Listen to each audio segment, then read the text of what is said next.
Hi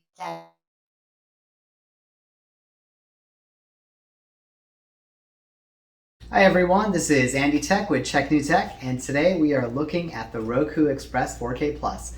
You're probably wondering, you probably did an unboxing similar to this, and if you follow my videos, I absolutely have. I did the Roku Express, so it wasn't the Express 4K, it was just the regular Express. This one is the Express 4K Plus. So what are the differences? Are they major? Should you consider upgrading? Well, I'm going to go through all of that and more. So the obvious difference is in the name. If you didn't guess, it's 4K plus. That means this supports 4K video. So it also has the ability to support HDR10. So if your TV is newer, you probably do have the ability to use HDR10 and 4K. So your pictures are going to look a lot better on your TV. And now with everybody using streaming services, you do have the ability to optimize more 4K content than ever. And your content probably does support HDR. So you're going to get a huge quality improvement. But when it comes to speed, you're not going to notice a big difference. It uses the same quad-core processor as the Express and the Express 4K. The biggest difference also is the Wi-Fi as well. So you get single-band Wi-Fi in the Express, and in the Express 4K and 4K Plus, you get a dual-band 802.11 AC, which means the range is going to get a little bit better. So if you have a nice router, if you have a nice internet connection, you're going to enjoy perfect wireless connection on this without any buffering or any pauses or any lags in streaming, especially if you're streaming 4K content, which takes considerably more bandwidth than streaming regular content that's just HD or SD. The other thing I want to point out with this was the remote. That's one major change. We're going to look at that when we unbox it, but this one does have the microphone, so it actually supports voice search and voice control.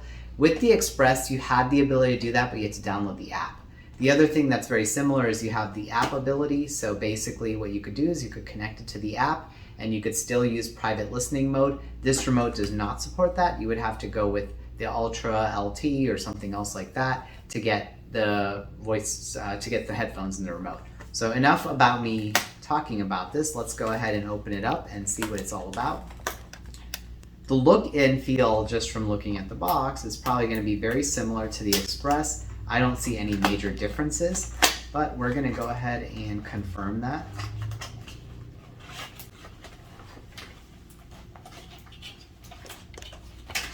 The other thing that you get with this is you get the Roku channel, so that's really not a big difference. So let's go ahead and take a look at this. And yeah, no surprises here. So this is going to be a fairly straightforward unboxing. You have the Roku Express 4K Plus here. And it's very similar. I mean, it weighs the same, it looks the same, it's pretty much the same in my opinion, size as the regular Roku Express. Here's the remote. So here's the big difference too. Besides the microphone, what stood out at me is you get the volume controls on the side. So you get the volume rocker and the mute button, and you have a power button. So you could also control your TV as well. So that's a big difference there when you're looking at the remote.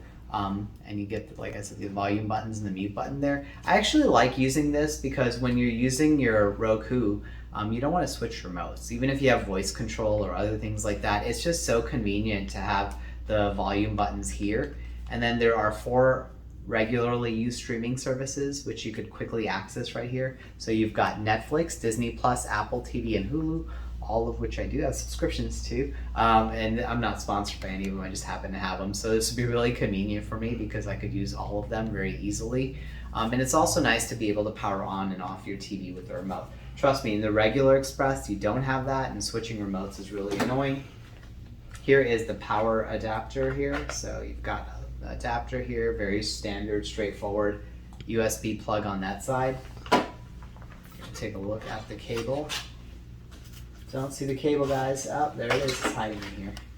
So there should, let's see if they include an HDMI cable. So they do include the USB cable. So you've got the USB on one side, and then it'll plug into, actually, this is the power side. I don't know if I showed you guys this close up, but you have the HDMI port, you have the power port right here, and then you have a reset button. So very similar to the Express there. And then last but not least, you do have an HDMI cable. So if you need one, some people have a lot of extra HDMI cables, but if you don't, it comes with that. So we're gonna go ahead and set this up. It's gonna be very straightforward. I'm just gonna plug this cable in here, and I'll plug this into the USB port on the power adapter, plug that in. I'll plug the HDMI port into my TV and we'll power it up and take a look at it. All right guys, just so I don't skip any step for you, I want to show you what I did here. I went ahead and I plugged the HDMI cable into the HDMI port on the Roku device. I plugged the power cable into the power port here, plugged the other side into the USB power brick. So I'm going to go ahead and plug this into the wall, and I'm going to plug the other side of the USB cable into an empty HDMI port on my television set. Make sure you also put your batteries that are included into the back of the remote, and then you could go ahead and snap this shut. Alright guys, we're going to go ahead and get started. So this is the same old that you might have seen in the Roku Express. We're going to go ahead and connect to Wi-Fi. Alright, once you connect, the Roku is going to go ahead and update. So it's going to take some time to finish those updates. So you just let it be. It probably shouldn't take more than a minute or two. So we're going to let it go through. So after those updates are complete, we're going to hit continue. And then it's going to go ahead and we're going to go ahead and link it to our email address. And we're going to set it up. And we're going to start streaming. Okay, once you set that up, which only takes less than 5 minutes, you just have to go through and activate it onto from your computer or your smartphone.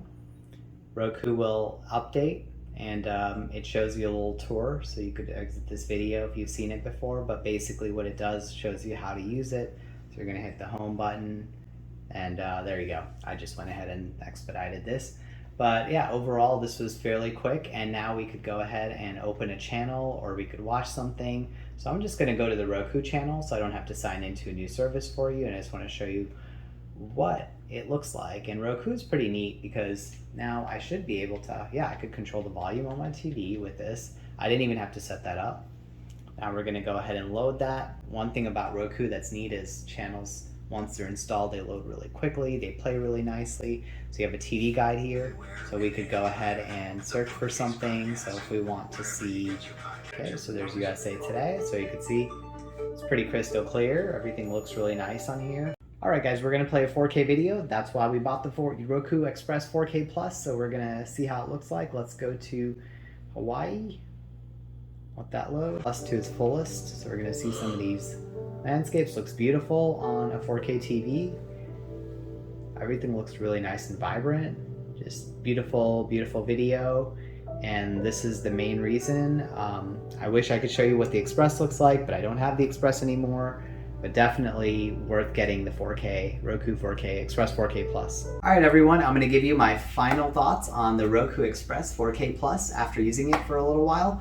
I noticed a huge difference between the Roku Express and the 4K Plus. So if you just get the Roku Express, you won't be super disappointed because it is a very low-cost device, and if you've never used Roku before, what you'll notice is things load really quickly. There's a lot of channels. It's really easy to add a channel, delete a channel. Unlike a Fire TV or an Android TV where you have to install it and you have to wait for a long time, this is just boom, boom, boom. And this is even faster than the Express. So for me, that was a pleasant surprise.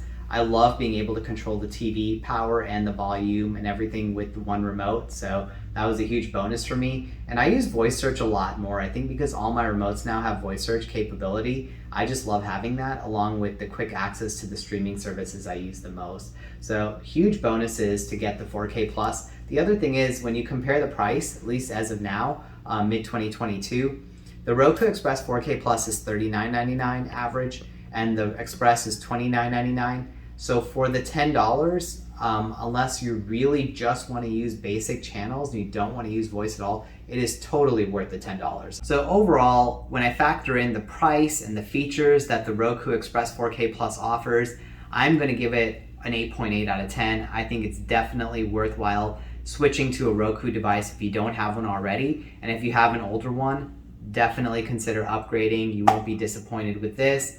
That being said, please like and subscribe to this channel if you like these videos. This is Andy Tech signing out.